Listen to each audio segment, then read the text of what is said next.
السلام علیکم ورحمۃ اللہ وبرکاتہ۔ بسم اللہ الرحمن الرحیم۔ میرے بھائی کی پیدائش کا دن آج بھی یاد ہے۔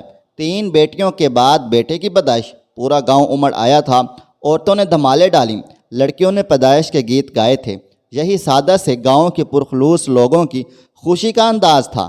دادی اماں نے نفل پڑھے اور ہم اس دن سکول بھی نہیں گئے تھے کہ ہم نے بارہا رب سے اپنے لیے بھائی مانگا تھا۔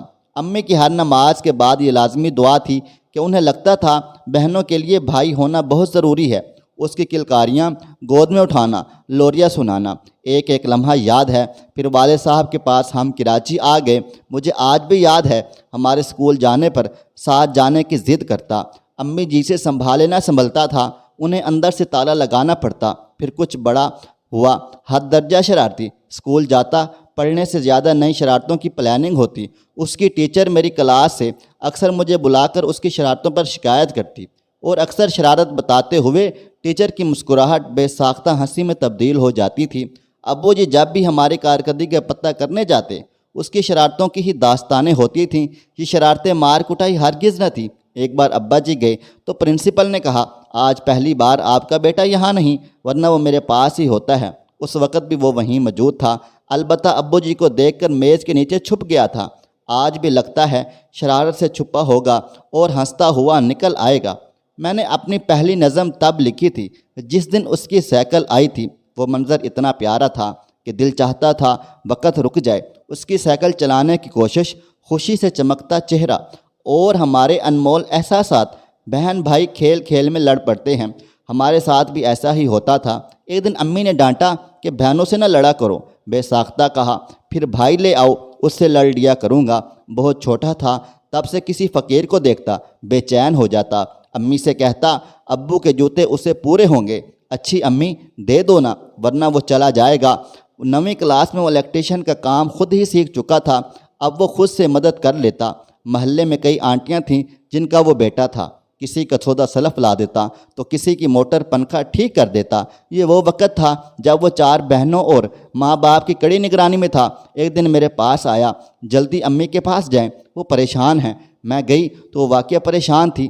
کہنے لگی، ایک تصویر وقاص کے پاؤچ سے نکلی ہے، نہ جانے کس کے چکر میں پھنسا ہوا ہے۔ میرے استفسار پر الماری سے وہ پک نکال لائیں۔ میں دیکھتے ہی دیکھتے بمشکل ہنسی دبائی۔ دروازے سے داخل ہوتے ہوئے وقاص کا کہکا جاندار تھا۔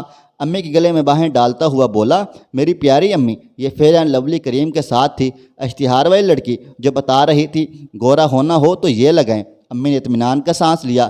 یہ دراصل اسی کی شرارت تھی۔ اسے معلوم تھا سب کی نظر اس پر رہتی ہے۔ اس نے کچھ چھپانے کی اداکاری کرتے ہوئے الماری بند کی تھی اور پھر کمرے سے نکل کر امی کو چھپ کر دیکھا تھا۔ پھر اسے انجوائے کرتے ہوئے مجھے امی کے پاس بھیجا تھا۔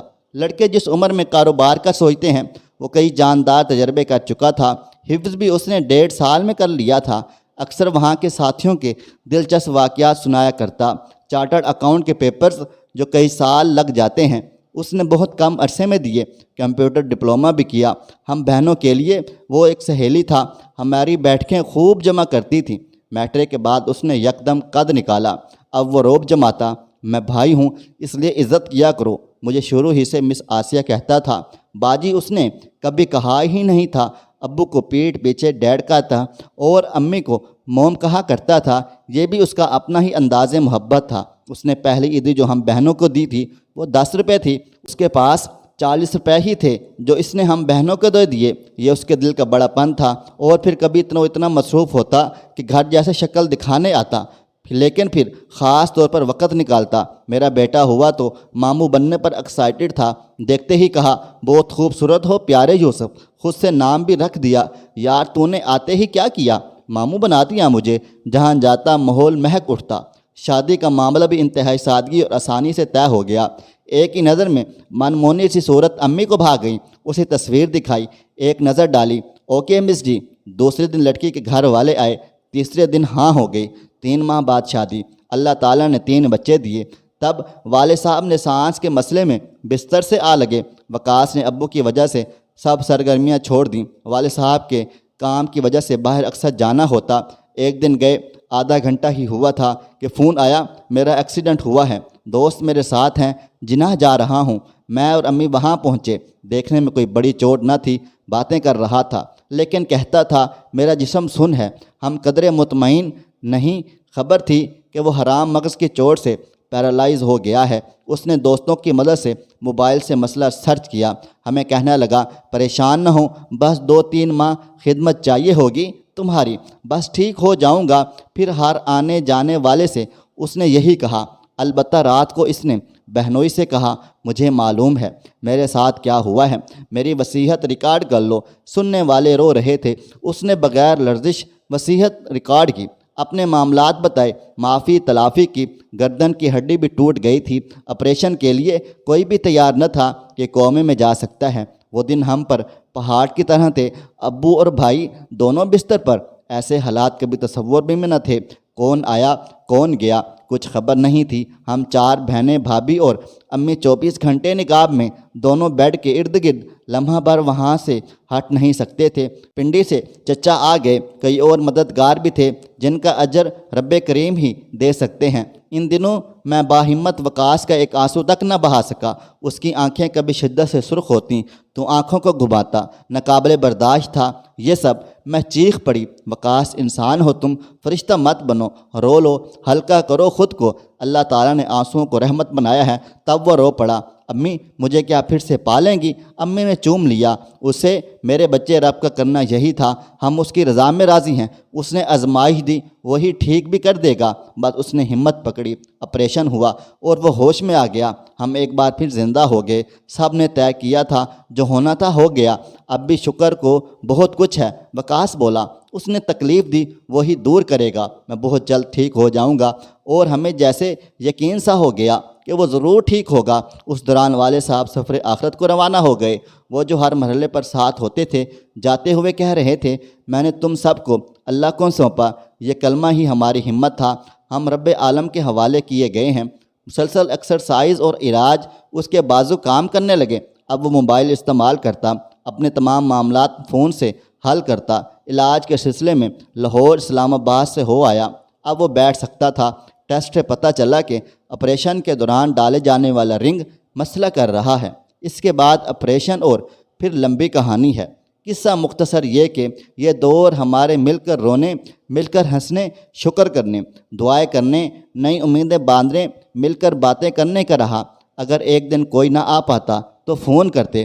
عام روٹین میں زندگی گہما گہمی کبھی فرصت سے بیٹھنے نہیں دیتی۔ ہمیں وہ وقت خوب میسر آیا۔ یہ اس حادثے کا دوسرا پہلو تھا۔ ایک دن اس کے ماتھے کا بوسہ لیتے ہوئے سوچا اتنے لمبے چوڑے مضبوط شخصیت والے بھائی کا بوسہ شاید خواب میں ہی لیا جا سکتا تھا۔ بستر پر ہوتے ہوئے بھی اس کا بھرم ویسا کا ویسا ہی تھا۔ کبھی خود ترسی کا شکار نہ ہوا۔ ہماری ہمت اس کی ہمت پر کھڑی تھی۔ رب کریم نے اس حادثے سے ہمیں کیا سکھایا؟ ہر ایک کو اپنی گائیڈنس تھی، اپنا ہی ظرف تھا، الگ الگ سا۔ اس دوران سب نے ہی سرمایہ آخرت سمیٹنے کی کوشش کی۔ کچھ کا حصہ بے حد نمایاں ہے۔ انہوں نے جھولیاں بھر کر خیر سمیٹی۔ ان کہیں دعائیں ان کا مقدر بن گئی۔ میں یہاں نام نہیں لینا چاہتی کہ رب کریم انہیں خود اپنے ظرف سے نواز دے گا۔ میرا یقین ہے 2.5 سال کا عرصہ آزمائش سے زیادہ عطا تھی رب کی کہ وہ اپنے بندے کو فوراً بھی بلا سکتا تھا۔ 21 رمضان 2021 کو رب کریم کا بلاوا آ گیا اور وہ 32 سال کی عمر میں قبر میں جا سویا۔ انا للہ و انا الیہ راجعون۔ وہ گیا اور ہمیں وہاں کی تیاری کا سبق دے گیا ہے۔ رب کریم دونوں باپ بیٹے سے راضی ہو، ان کی قبروں میں جنت کی رونقیں لگا دے جو ہماری رونقیں توڑ گئے ہیں۔ دوستو ویڈیو پسند آئی ہے اس ویڈیو کو لائک کریں، شیئر کریں۔ اگر آپ نے ابھی تک میرا چینل سبسکرائب نہیں کیا ہوا تو ابھی سبسکرائب کر لیں، ساتھ میں بیل آئیکن کو بھی ضرور پریس کر لیجئے گا تاکہ نئی اپلوڈ ہونے والی ویڈیوز کا نوٹیفیکیشن آپ کو بر وقت ملتا رہے۔ مجھے اگلی ویڈیو تک اجازت دیں۔ اللہ حافظ۔